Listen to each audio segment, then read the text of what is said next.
Twisted, Chapter 1. I really don't believe you, Gabriella. Abby stared into the mirror. Gabriella's reflection gave her a disdainful sneer. How can you turn your nose up at the Trigams? Abby asked.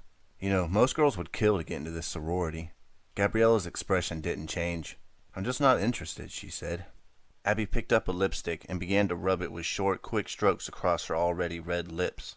The Trigams are the most exclusive sorority in Rockland State, she said, stopping to admire her work. They only pledge 10 girls a year. It's an honor to be asked, Gabriella. She stared into the mirror, waiting for Gabriella to react. Aren't you going to say anything? Gabriella only shrugged. A flash of anger made Abby's pale, white skin turn scarlet. Why did Gabriella always make her feel like a chattering 10-year-old? What made her think she was so superior? She certainly wasn't as pretty as Abby. And she wasn't as smart either, Abby decided. Sneering at an invitation to pledge the Tri Gamma sorority was just plain stupid and spiteful. Still angry, Abby picked up her hairbrush. She removed a piece of lint from the bristles and began brushing her straight black hair, still staring at Gabriella. This is the best haircut I ever got, she said. Don't you think so? It's a little short, Gabriella said, frowning. Hard to get used to. Thanks a bunch, Abby snapped, brushing furiously. Can't you say anything nice? What's wrong with you today, Gabriella? That was Gabriella who angrily turned red. Don't start with me, Abby. There's nothing wrong with me. If you want to go to that sorority house and let yourself be judged by a bunch of superficial snobs, that's your business. But don't try to make me feel like I'm twisted or something, just because I don't want to spend all my time at college talking about clothes and worrying about who's going to take me to the party after the football game on Saturday night. Abby let out a hurt gasp. She knew she shouldn't let Gabriella get to her. She knew she should just let the conversation drop, but it was too late, and she was too upset. It had been so long since Abby had had any good news. Why was Gabriella trying to spoil it for her? So that's it? Abby said, slamming down the hairbrush and glaring into the mirror. You're afraid, aren't you, Gabriella? You're afraid to be judged. You're not going to pledge the Trigams because you're afraid you might not be accepted. Gabriella glared right back. She had the same olive cat-like eyes as Abby, with her round, high-cheekboned face framed by the short, black hair, and with her soft, silent, graceful walk. Abby reminded some people of a cat. No one ever thought of Gabriella as a cat. Gabriella was a tiger. I'm not afraid to test myself, Gabriella replied through clenched teeth. I'm the confident one, remember? I know what I want, and what I want isn't at the Trigam house. Abby felt herself losing control, felt the muscles in her neck tighten, felt the tears well up in her eyes. Why did she always let Gabriella get to her like this? Sure, Gabriella, you're always so confident, so calm, so certain about everything, she screamed. It's inhuman. That's what it is. You're inhuman. A cold silence fell between them. Abby shuddered and looked down at her dressing table. What a nice thing to say to a sister, Gabriella said bitterly. Abby didn't look up. The back of her neck felt hot. Her hands were ice cold. I don't care. I'm going to pledge Tri Gamma, and I'm going to be accepted. And I'm going to move out of here. I'm going to have a new life. A great life. She spun around quickly, but Gabriella had left. Hey, what's going on up here? Abby's mother stepped into the bedroom, frowning. She removed a tissue from the pocket of her white uniform and dabbed at her nose. Nothing. I'm just getting dressed for the pledge meeting, Abby said, turning back to the mirror. As she watched her mother in the mirror, she realized she liked to talk to people's reflections. It was easier somehow. Did you get another cold? Miss Wallace nodded, the tissue still pressed against her nose. That's the problem with being a nurse, she said. You get everything your patients have. Abby stood up and faced her mother. It was a little like looking in a mirror. Her mother looked a lot like her, except that her olive eyes were set in dark rings of weariness, and her black hair was streaked with gray and pulled tightly back to fit under her nurse's cap. Well, how do I look? Abby asked, performing a graceful curtsy. Your sweater tag is up. Let me fix it for you, her mother said. She shoved the tissue back into her pocket and started toward Abby. But Abby stepped away. Can't you ever say anything nice? She snapped, sounding more angry than she had intended. Her mother's mouth dropped open in surprise. What? I've been up here for over an hour getting myself ready for something that's very important to me, and all you can say is, your tag is up? Her mother closed her eyes and kept them shut for a few seconds. Sorry, she said. She opened them and smiled. You look great, Abby. I'm sorry, too, Abby said quickly, looking back toward the mirror. I didn't mean to yell at you. I guess I'm just nervous. Getting into this sorority means a lot to you, doesn't it? Her mother asked, wiping her nose with the tissue again. Yeah, Abby said softly. A lot. Well, I'll miss you if you go to live in that sorority house. The house will seem really empty without you. I'll only be half an hour away, Mother. Abby didn't mean to sound so annoyed. Why did her voice sound so strained, so harsh? I know, Miss Wallace said, sighing. She sat down on the edge of Abby's bed, looking tired and pale. Don't sit down, I'm leaving, Abby said, forcing herself not to sound impatient, but she was dying to get out of the house and to the campus. Abby, what is it, Mother? I really don't have time to. I just want to ask you, if you don't get in, if the sorority turns you down, do you think you can handle it? Abby laughed. She wasn't sure why. Mother, stop. They're not going to reject me. I'm going to get in, no matter what. She took one last look into the mirror and walked past her mother, down the narrow stairway and out into the street. Chapter 2. Abby gazed out the bus window, watching the evening fog billow around the houses she passed. She shivered. Living in a town so near the ocean always meant a September of fog and chill. Car headlights seemed unable to penetrate the shifting curtain of fog. A mist of gray-green light danced eerily along the quiet street. The houses were all familiar to Abby, even in the fog. She had lived in North Shore Village her entire life. She knew every house, every two-car garage, every tree and carefully trimmed hedge on this street. Even in the mysterious swirling light, it all looked familiar. Pieces of the world she knew too well, the world she hoped to leave behind. The campus of Rockland State was only a half-hour bus ride from her house, but it seemed like a new world to Abby.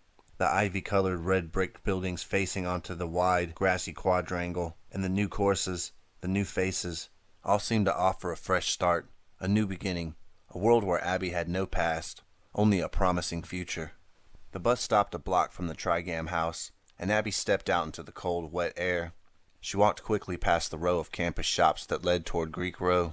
The bookstore was still open. Through the window she could see a boy from her comp literature class carefully looking through a stack of used textbooks.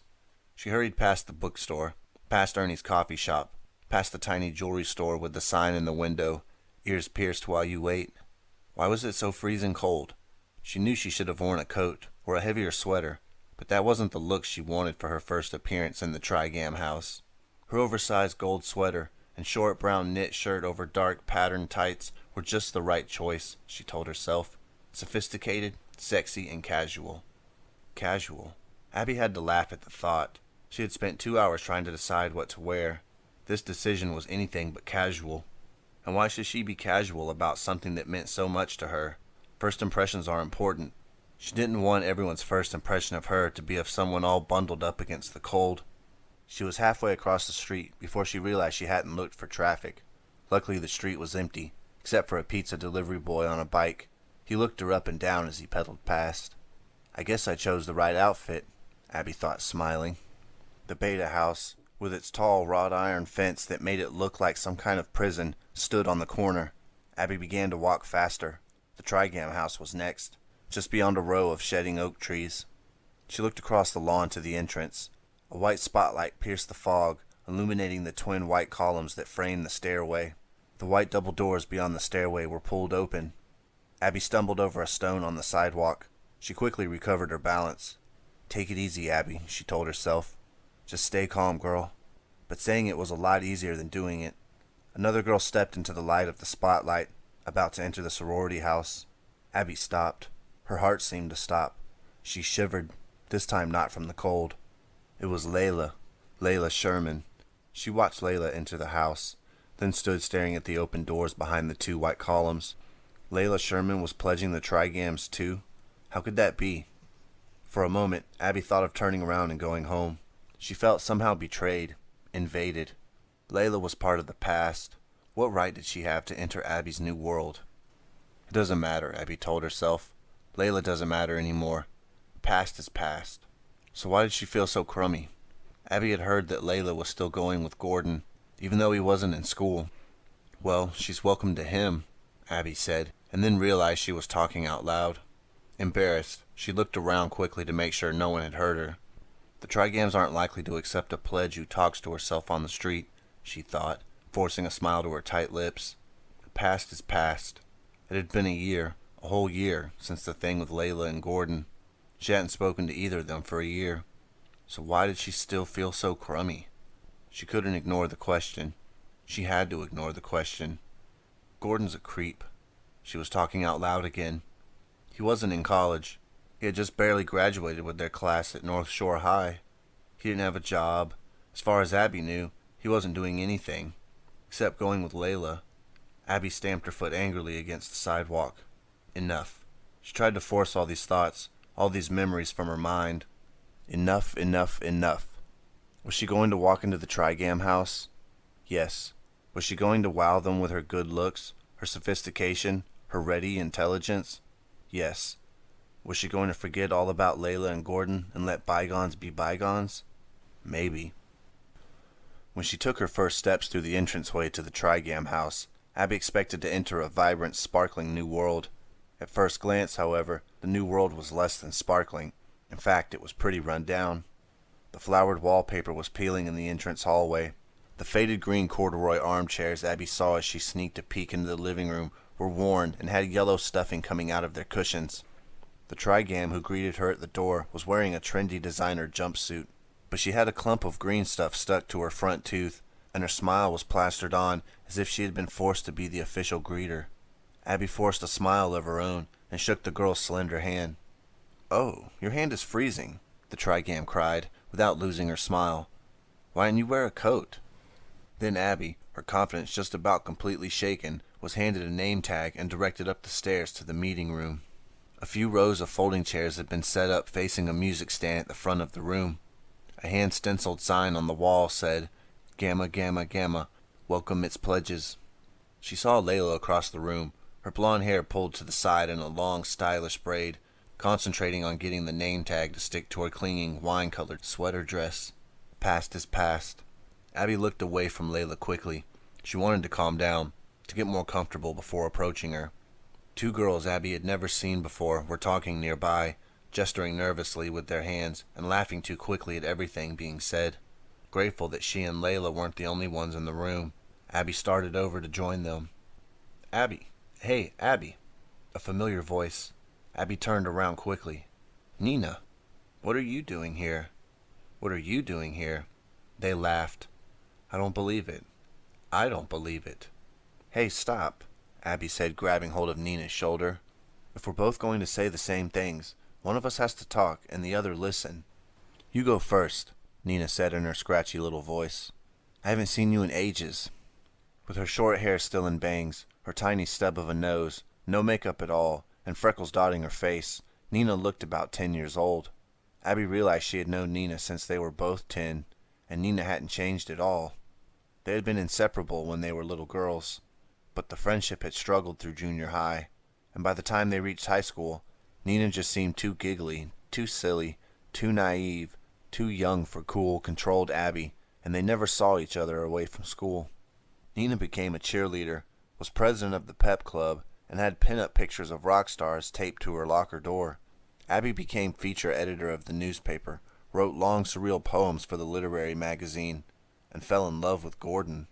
Whenever Abby passed Nina in the halls at North Shore High, she would wonder what they had ever found to talk about when they were younger. But now, standing nervously near the wall of the Trigam meeting room, with Layla looking at her from across the room, Abby was genuinely glad to see Nina. "I'm so happy you're pledging too. It's great to see you. I haven't seen you on campus. Where are you living? Are you at home or in a dorm or what?" Abby asked without taking a breath. Nina giggled, the same giggle she had had when she was 10. "Abby, did you take a speed talking course?" They both laughed. Somehow Nina's joke made Abby feel a little calmer. "I'm in the dorm, Copley Hall," Nina said, looking past Abby as two more worried-looking pledges entered the room. "It's really great." Great. Great, Abby thought. Hasn't she learned a new word yet? But she smiled warmly, scolding herself for thinking such mean thoughts. "Layla's my roommate," Nina chirped. "Isn't that great?" She wrinkled her nose and grinned. "I just think it's amazing that 3 girls from North Shore High are pledging the Trigams. Layla and you?" Nina's face suddenly froze, and her expression changed to embarrassment. "Oh, Abby, I'm sorry. I forgot about you and Gordon. Abby forced a fast, tight-lipped smile. Hey, it's okay. That was a long time ago. I'm all over that. If only she could get her voice to stop shaking. Really? You mean that? Oh, good, Nina said uncomfortably, glancing across the room at Layla, who was talking to a tall, red-headed girl in a bright green Benetton sweater. I guess Layla and Gordon are still together, Abby said, looking at the wall, hoping that sounded casual. Yeah, Nina said, shrugging her tiny shoulders. Gordon's been kind of bummed out, though. Oh, not because of Layla. Just because he can't decide what he wants to do. Oh. Abby couldn't think of anything else to say. Nina shifted her weight uneasily. She smiled. A few seconds of silence passed. Well, I guess I'll go sit down. It's great to see you. I think it's so amazing that we're all going to be...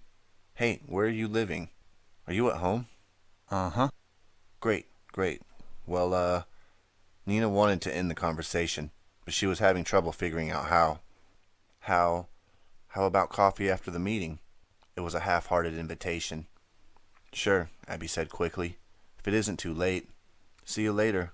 Nina flashed an uncertain grin and turned away. Abby suddenly wanted to grab onto Nina and plead with her not to go.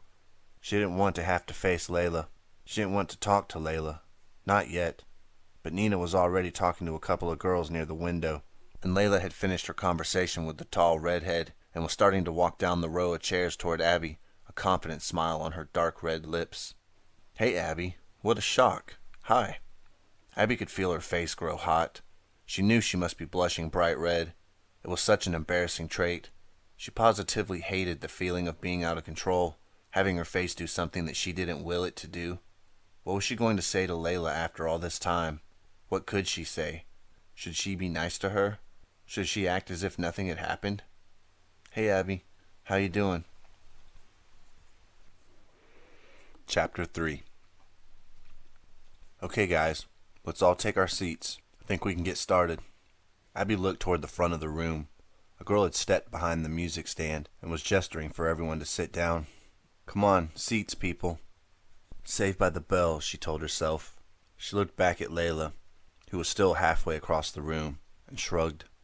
Later, she called to her, trying to look disappointed rather than relieved. Sit down, people. Let's get started. Abby stepped quickly to the nearest row and dropped into the seat next to the tall, red-headed girl in the bright green sweater. Hi, the girl said quickly. I'm Rebecca Reeves. She had a tiny mouse voice. At first, Abby thought it was a put-on, but she quickly realized it was Rebecca's real voice. Abby Wallace, Abby said, finding it hard not to imitate Rebecca's squeaky little voice. A quick handshake ended the conversation as the girl behind the music stand began to speak. Let me begin by introducing myself, she said loudly, leaning on the music stand and looking around the room. My name is Andrea Vollner, and I am this year's president of Gamma Gamma Gamma. Perfect, Abby thought. Andrea looks like the perfect president of a sorority. Andrea wasn't exactly a cliché, but she came very close to it. She was tall and pretty, with standard American good looks, blonde hair that fell perfectly straight just above her shoulders, and a perfect smile that could sell toothpaste on TV. She wore an expensive gray wool skirt and a maroon silk blouse with a gray silk scarf tied loosely around the collar. Even though she was tall and could see perfectly well over the music stand, she kept raising up on tiptoes as she spoke. I also have the pleasure of serving as this year's pledge officer, Andrea continued. Before I tell you a little about the weeks to come, I'd like to introduce the other officers. Abby tried to concentrate on what Andrea was saying, but her mind quickly wandered. Andrea's voice became an indistinct hum in the background as Abby's mind raced with thoughts of Nina and Layla and Gordon. How was it possible that a year ago she and Layla had been best friends, closer than close? She thought of the hours and the hours she had spent talking to Layla on the phone every day. They would meet after school to talk, and then hurry home so they could talk some more on the phone. Even when Gordon entered the picture and he and Abby were spending so much time together, so much time, and not enough time, Abby still had time to talk with Layla. They talked, they laughed, they shared their real feelings, they confided. And now, it had all been ruined. Now Abby wanted to run away. Now, Abby would do anything to avoid having to talk to Layla. Anything? Would she run away? Forget about pledging the Trigams? No. She had given up another dream because of Layla. She wouldn't give up this dream because of Layla, too. The Trigams are known beyond the college community for our tradition of public service. Andrea's words broke into Abby's thoughts, then faded again. Why had she agreed so quickly to have coffee with Nina? She hadn't had a conversation of more than a few seconds with Nina since 8th grade. She wasn't really interested in hearing how great everything was in Nina's life, was she? Abby realized she had agreed to meet Nina afterwards for only one reason. Perhaps Nina would tell her more about Gordon. She could feel her face grow hot again. Gordon. Past is past, isn't it? After that melodrama, all that craziness, all that pain, it was all behind her. It was just seeing Nina and Layla again that was bringing back the memories, bringing back these strong feelings. Stop it, Abby. Stop it now. She stared at Andrea, who was up on tiptoes again behind the music stand. She forced herself to listen. That's basically what I have to say about us, Andrea was saying. Now I'd like to talk a little about what we expect from you. Andrea drew a hand casually back through her straight, blonde hair and began to plunge into the next part of her well-practiced speech. But she was interrupted by a latecomer, a girl who seemed to explode into the room, a bulging green book bag over her shoulder and a stack of sheet music under her arm. Sorry I'm late. My bassoon lesson ran over, the girl loudly announced to Andrea, swinging the bag around and almost hitting the girl seated closest to the door with it. That's okay. Take a seat, Jessie, Andrea said, not at all flustered by the interruption. I don't believe it. Rebecca leaned close and squeaked into Abby's ear. Look at her. She didn't exactly dress up. She's wearing jeans, and they're not even 501s. Just about everyone in the room was watching Jessie as she swung the big book bag off her shoulder, dropped it onto an empty chair, placed the sheet music carefully under the seat, pulled her blue and green wool poncho over her head, revealing a crimson and gray Rockland Rams sweatshirt underneath, and plopped heavily into the chair beside her book bag. Jessie wasn't just underdressed, Abby decided.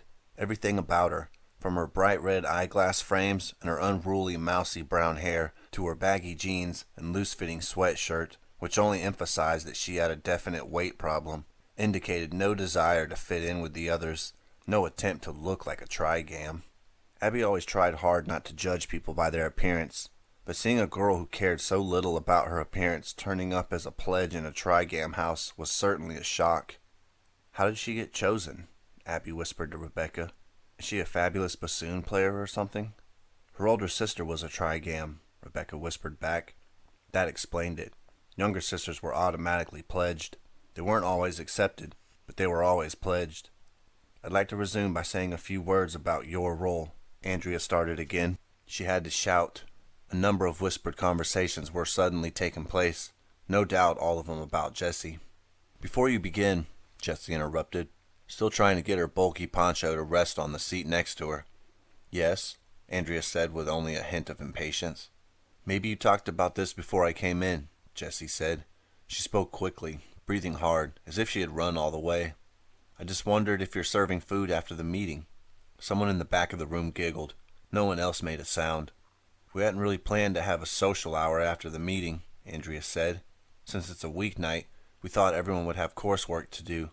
She looked over to the other sorority officers, who were sitting, expressionless against the far wall. But we could get the coffee machine going, I guess, and there are cakes or something we could warm up. No sandwiches? Jessie asked. Well, no sandwiches. If you're really hungry, Jessie, we could... No, Jessie said quickly. I just wondered. Sorry. She went back to arranging the poncho on the chair. Most of us have a lot of studying, Andrea continued, not quite ready to drop the subject. How about the rest of you people? Most of the pledges muttered something about having papers to write. It was quickly decided that there would be no social hour this night. Abby was truly relieved. She had no desire to stand around in a crowded room with all the important officers of the sorority watching and try to make small talk with Layla. She would much rather have a quick coffee down the block at Ernie's with Nina and get home. Well, Andrea leaned against the music stand again, smiled, and resumed her speech. I told you a little about what makes Gamma Gamma Gamma so special, but I haven't told you quite everything. She paused, supposedly to build suspense. Abby stifled a yawn. It was hot in the small meeting room. The heat was beginning to make her sleepy. As you can see, Andrea continued, there are only 10 girls in this year's pledge class. That's a very small number, very exclusive group. And from you 10 girls, I have to tell you that only 5 will be accepted as members. Gee whiz, Jessie said loudly. It was impossible to tell if she meant it as an exclamation or if she was being sarcastic. Andrea ignored the interruption. She leaned further up on the music stand as if trying to get closer to her audience, to speak confidentially. When we say the girls at Tri Gamma sorority are special, we don't just mean that in the ordinary way. And when we say that the members of Tri Gamma are sisters, we don't just mean that in the ordinary way either. She paused again, raised up on tiptoe, then slowly lowered her heels back to the floor. We don't want Tri Gamma just to be another social club, and it isn't. The sisters of Tri Gamma are sisters for life. The members of Tri Gamma are members for life. This is a big commitment, Andrea said, speaking more and more quietly. Not every girl is willing to make the commitment we require, the commitment for life. Not every girl wants to make that commitment. Those of you who do not will not become members of Tri Gamma. Those of you who are willing to commit yourselves totally will be accepted. The room grew silent and still. Andrea had everyone's rapt attention now. She spoke almost in a whisper. Sisters for life, she repeated. That's what we require. Sisters for life. How do we make sure we choose the right girls? The girls who want what we want? The girls who share our need of a lifetime commitment? You mean we have to go through hazing? Jessie called out. Jessie, please. Andrea sounded irritated for the first time. We all know that there is no hazing at Rockland State. The university banned it 5 years ago. Gamma Gamma Gamma never went in for hazing anyway. A bunch of childish pranks, so superficial and silly. It's the kind of thing that gives fraternities and sororities a bad name. Oh no, we have a very different kind of test. The room grew silent again. A car horn honked down the street. A dog barked somewhere in the distance. Every year, Andrea said quietly, we ask our pledges to share something, to share a secret that will bind them together, to share an experience that will make them sisters for life. She stopped to clear her throat and take a drink of water from a paper cup that rested on the music stand. Every year we take our pledges away from the sorority house, away from the campus, to another town, and then... Andrea was talking quietly now, so quietly Abby wasn't sure she heard her correctly. And then, Andrea whispered, to make sure you will be loyal Tri Gammas for life, we ask our pledges to commit a crime. Chapter 4. She wasn't serious, was she? Nina frowned. Her forehead wrinkled whenever she was thinking hard, and the freckles around her nose seemed to wrinkle too. Was she? Abby laughed. I don't know, Nina. I really don't. Nina held the steaming gray coffee cup up to her lips and blew on it. She stared into Abby's eyes as if the answer to her question was somehow hidden inside of them. Stop looking at me like that, Abby said, and laughed again. Nina was so serious about this, it was comical. No, I don't think Andrea was serious. I don't think she really wants us to commit a crime. Is that what you want me to say? She is serious, Nina decided, setting the cup down too hard on the green Formica tabletop. She pulled a napkin from the dispenser and began wiping up the brown puddle of coffee she had spilled. You still have these tiny hands, Abby said without thinking. As soon as she said it, she remembered that Nina was sensitive about the size of her hands. Nina looked hurt for a second, but quickly changed her expression. Hands don't grow, she said, tossing the wet napkin in an ashtray. It's a scientific fact. It's a scientific fact. I don't believe it, Abby thought. Nina was saying that when she was 10. Abby found herself grinning at her old friend. A flood of warm feelings rushed over her. It was good to be sitting here at Ernie's coffee shop on a Monday night, talking comfortably with someone she had known for so many years. The small, dimly lit room was nearly empty. A couple of old men sat at the counter, staring vacantly at the wall, their bony white hands wrapped around their half-empty coffee cups. In the corner booth across the room from Abby and Nina, a boy and a girl in identical denim jackets were wrapped around each other and seemed to be challenging the world's record for the longest kiss. Their sandwiches sat untouched in front of them. Abby looked back at Nina. She couldn't be serious, Nina decided, changing her mind again. She sure looked serious, but she couldn't mean it, Abby. She couldn't expect us to commit a crime to get accepted into the sorority, could she?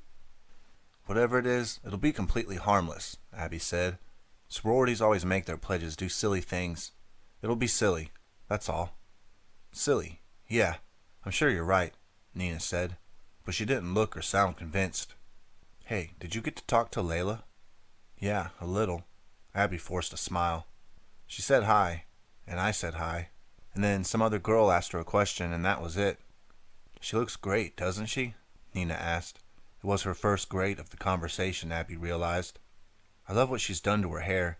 She looks just like that model. You know the one. Abby didn't know the one, but she nodded anyway. Do you still keep up with all the gossip about the models and their love lives and everything? Abby asked. Nina giggled. A little, she admitted guiltily. Not as much as I used to. I don't still plan to be a famous model when I grow up, if that's what you're asking. They both laughed. It was a little like the old days, years ago, but then neither could think of what to say next. I'm a little worried about Layla, Nina said suddenly, wrinkling her forehead again. What do you mean? Oh, I probably shouldn't say anything, especially to you. Abby's heart began to pound. It's okay, she said quietly, trying not to look too interested. Well, I don't know. It's about Layla and Gordon. Nina sipped her coffee and made a face. Ooh, bitter. Abby shoved the sugar container across the table to her, a little too vigorously. It almost toppled into Nina's lap, but she caught it at the edge of the table. Sorry. Nina quickly dumped 3 spoons of sugar into her coffee. I'm sure I'll like the taste of coffee someday, she said. What was I talking about? Layla and Gordon, Abby said, a little too loudly, but Nina didn't seem to notice. I just don't think Gordon is right for Layla at this point in her life, Nina said. Here she is in her first semester at Rockland, and he's just nowhere. No job, no school, no plans, and he doesn't seem to care. I'm just afraid he's going to drag her down with him. What do you mean? Abby asked, staring into her coffee cup. Her hands, tightly clasped in her lap, suddenly felt ice cold. Oh, well, I wouldn't tell you this if we all weren't such good friends. I had a study date with some kids in another dorm the other night, and I was walking back to my dorm. It was really late, after midnight. The doors closed at 12:15, and I was crossing through the parking lot, behind the dorm, and there was that old car that Gordon drives parked by the fence. I guess I was surprised to see it there so late or something. I had to walk right by it, and as I walked by, I looked in the car, and they were there, inside in the back seat, in the dorm parking lot. Can you imagine? That parking lot is pretty well lit up. Do you know how much trouble Layla could be in if the campus cops came by or something? She could be kicked out of school. Do you think I should say something to her? Should I? Nina stopped when she saw Abby's face. Abby felt her face growing bright red.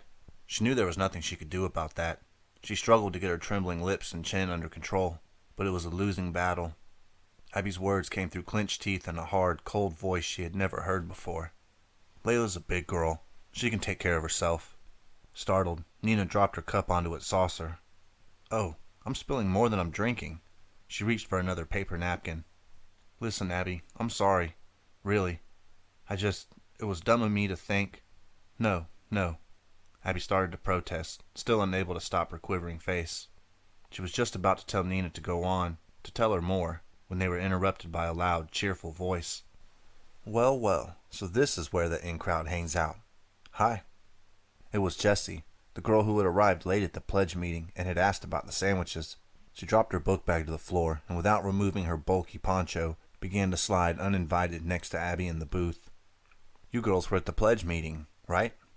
I'm Jessie Harvard, like the university. She grabbed Abby's cold hand and squeezed it, then reached across the table to shake Nina's hand. I'm Nina, and this is Abby. Abby was tempted to tell Jessie she was interrupting their conversation. As much as it was hurting her, she wanted desperately to hear more about Layla and Gordon. But she and Nina both were reluctant to be rude to a fellow Trigam pledge. Besides, what would be the point? Jessie was already sitting down, already calling to the waiter behind the counter to bring her a grilled cheese and french fries, already pulling that hideous poncho over her head. So what do you think? Jessie asked, grinning first at Abby, then Nina. They both just stared at her. Nina was the first to recover. Do you think Andrea was telling the truth? Do you think the crime thing is for real? Jessie raised an ink-stained finger to her lips. Shh, we're not supposed to talk about it, remember? She said loudly. She seemed incapable of talking below a shout. I know, Nina whispered, but what do you think? Jessie raised her head and looked around the coffee shop. The 2 old men had climbed off their stools and were standing in front of the broken Pac-Man machine in the back. The couple in the back booth still had their lips glued together. I think it's going to happen, Jessie said, smiling, and I can't wait. Her dull gray eyes suddenly lit up. I've always dreamed of pulling off some kind of heist, maybe getting into a big chase scene. Do you think we'll get to use guns?" "Are you for real?" Nina blurted out. She was sorry immediately that she had said it. After all, she didn't know Jesse at all.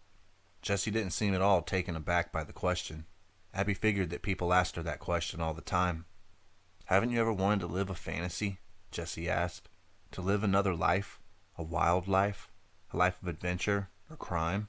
Haven't you ever dreamed of doing something bad? Really bad? Well, here comes our chance." Good Lord, Abby thought. This girl is definitely twisted. She's so excited about committing a crime, she's practically drooling on the table. Abby looked at her watch. "Hey, it's getting late. I told my mom I'd be home, so..." "You live at home?" "So do I," Jessie said, her face still animated from talking about the crime they were going to commit. "Where'd you go to school?" "North Shore," Abby said, looking at Nina. "Oh, I went to South Shore," Jessie said, a little defensively. South Shore was the less affluent of the two villages, populated largely by the people who worked for the homeowners in North Shore. "Yeah, guess we'd better get going," Nina said, getting up quickly and pulling her jacket on.